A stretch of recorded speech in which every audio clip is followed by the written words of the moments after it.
Hi everyone, I hope you're doing great today. So I have a few critical updates to share with us. One of them is about our stingy man group, our real stingy man group. So far as at this very moment, I can tell you confidently that we have about 331 members in our Telegram group. Now, that to me is astronomical. That is huge. And we're talking about 331 men who have made up their minds, decided on their own that they are going to live a life of chastity, that they, as single men, are going to wait upon the Lord and make sure that they don't have any illicit affair, any sexual intercourse with any woman until the Lord provides them with their own partner, their missing ribs. That is huge in this particular generation. And now you also have men who are already married, who have actually now made a decision and come into a covenant with the Lord that they are going to keep to their partners for life. And that no matter what happens, they're not going to cheat on their partners. They're not going to have any side chick anywhere, no cheating mats. Think about that. That is huge. 331 people. Count that, 331.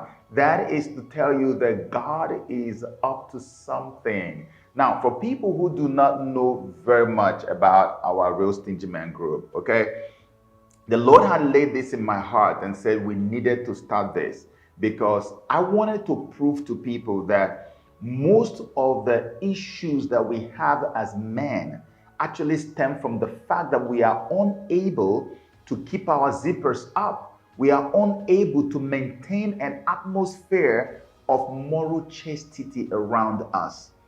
Infidelity in marriages, immorality as a single person. These account for some of the most egregious misadventures or misfortunes that happen to men as of today. And nobody pays attention to all these things. Most of the time, we run from one place to another to seek prayers from here and there. And I always tell people this thing whenever I have the opportunity to. I tell them that you can go anywhere you want for prayers. You can pray from morning till night. You can fast even. Do all of that. You know, the Bible says when we pray in the name of our Lord, you're going to get the answers to your prayers. It will happen, but can you sustain the prayers? If you do not allow the changes that need to be made on the inside of you to be made, are you only seeking prayer so that you can get solution to your problems just the way you are? By default, just give me answers to the prayers. I don't want to have to change my life. I don't want to have to come into a covenant with God. I don't want to have to do anything. Just give me the prayer answers just the way I am, the way things are right now. You are simply bargaining for something that you cannot deal with in the future. So what that does to you is that it makes you to receive blessings that will add sorrow to your life. The Bible says that the blessings of the Lord, it maketh rich and addeth no sorrow. If you don't want sorrow to be added to the blessing that you receive, you have to follow the due process. The way you have due process in the business world, in the corporate world, is the way we also have due process in the things of the Spirit. If you are a child of God and you're walking with God or you're working for God, you have to know that there is something we call due process in the kingdom of God. That's what the Bible says, seek ye first the kingdom. That's the due process we're talking about. Seek ye first the kingdom of God and its righteousness. And all these other things will be added unto you. Seek ye first the kingdom. Not just the kingdom, but the righteousness of the kingdom. So the Bible is simply saying, mold yourself after the principles of the kingdom. The principles of the kingdom doesn't allow you as a married man to cheat on your wife. The principles of the kingdom didn't say that when you marry, you should have side chicks all over the place. The principles of the kingdom says a young man who is not married to someone legally should not go and be sleeping with them. That's what the principle says of the kingdom. The principles of the kingdom wants us to tell the truth. It wants us to live good Christian life. That's the righteousness that comes with the kingdom. Many of us want to run away from all of that and then seek all these other things which must be added unto us, even though we are not seeking the kingdom and the righteousness. But the Bible says, seek ye first. It didn't say second, first the kingdom and the righteousness. And then these ones. But what we do today, we want all the things to be added by prayer, by fire, by thunder. And then after that, maybe we can consider whether we need to go seek the kingdom of God and its righteousness. So when I say 331 men, I'm talking about, it's almost to me like there are 331,000 men, because that's what if you break it down in this day and age, when immorality has become like the air we breathe today. Immorality is so rampant. It's become like a tradition, like a way of life for us. And for you to find 331 men who listened to just one man speak and decided to make a decision, it is one of the greatest testimonies of all times. And so I want to applaud you. If you're one of those men who had joined our Real Stingy Men Challenge, who had chosen to zip up and stay zipped up until the time has come for God to help you to unzip in a very legal way, I want to say I am very proud of you. But God is even more proud of you than I could ever be. You are a change maker, and you are on the path to greatness. You guys are going to witness. I've started seeing testimonies already. If you doubt me, you can join us and go on that forum and see that people are already, I even posted one of the testimonies on my Facebook page. People have started seeing breakthroughs even days after they started the program. It is a truth that I'm sharing with you because I went through it. I always use myself as an example.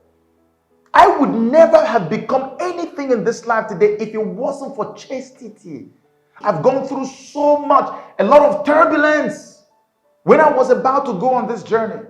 So much temptation from all over the place. That's why I'm able to advise other people and tell them, look, you have to beware. This is going to happen. That is going to happen. It's a given. It's going to happen. But when it comes, resist. The Bible says, resist the devil and he will flee from you. Pray in season and out of season. Prayer is an integral part of our Christian journey. But I have to tell you this today. If you don't have principles, whatever you receive through prayer in the name of the Lord, you will never be able to sustain it. It is sustenance that matters the most.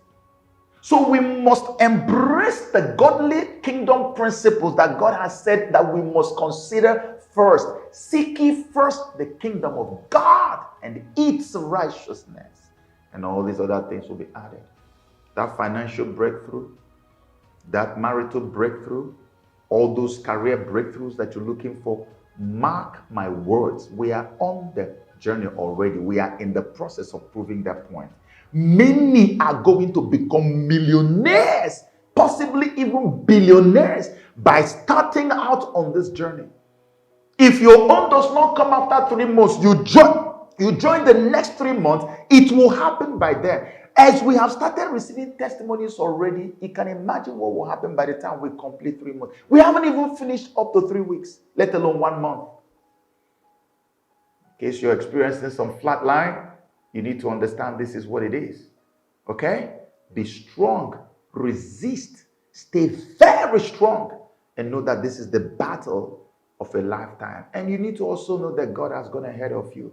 He is fighting for us. He said, the battle is mine, said the Lord. He is fighting for you. Never lose focus of the fact that God is fighting for you. Watch out. Look at your home. Look at your wife. Look at her reaction since the day you started this journey. Look at how peace is returning to your home. Look at how serenity is coming on your home. Look at even you that you are a single man. Have you noticed how there's so much peace on you right now? You are no longer disorganized, disgruntled, and so depressed. Have you noticed that things are suddenly changing all around you? Blessings will come and walk to you. You don't have to chase after blessings. Blessings will chase after you. So that's the update. Just to let you know that we are doing just fine in our beautiful Real Stingy Men group. And God is already confirming the words he spoke to us before we started. So if you're still considering joining us, I think you should quickly make haste to join and be a part of this movement, because God will do mighty things through our Real Stingy Man group. Now, that's about Real Stingy Man. The second one is the Real Stingy Women. I made a promise, and I always want to keep to my promise. I know I said in less than a week. I'm sorry. You can see that it's been a while and I haven't been online. It's been so much that I've been dealing with on the home front.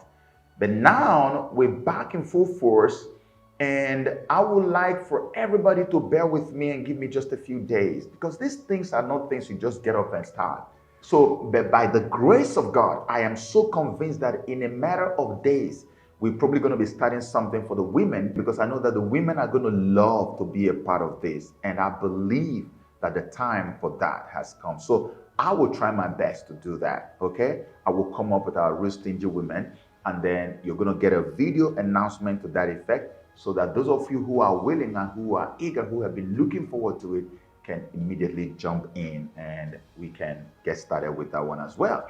The more holiness we have, the more holiness we have in the land, the better for us. After all, when God was about to destroy the city of Sodom, come on, what was Abraham negotiating with the angels over?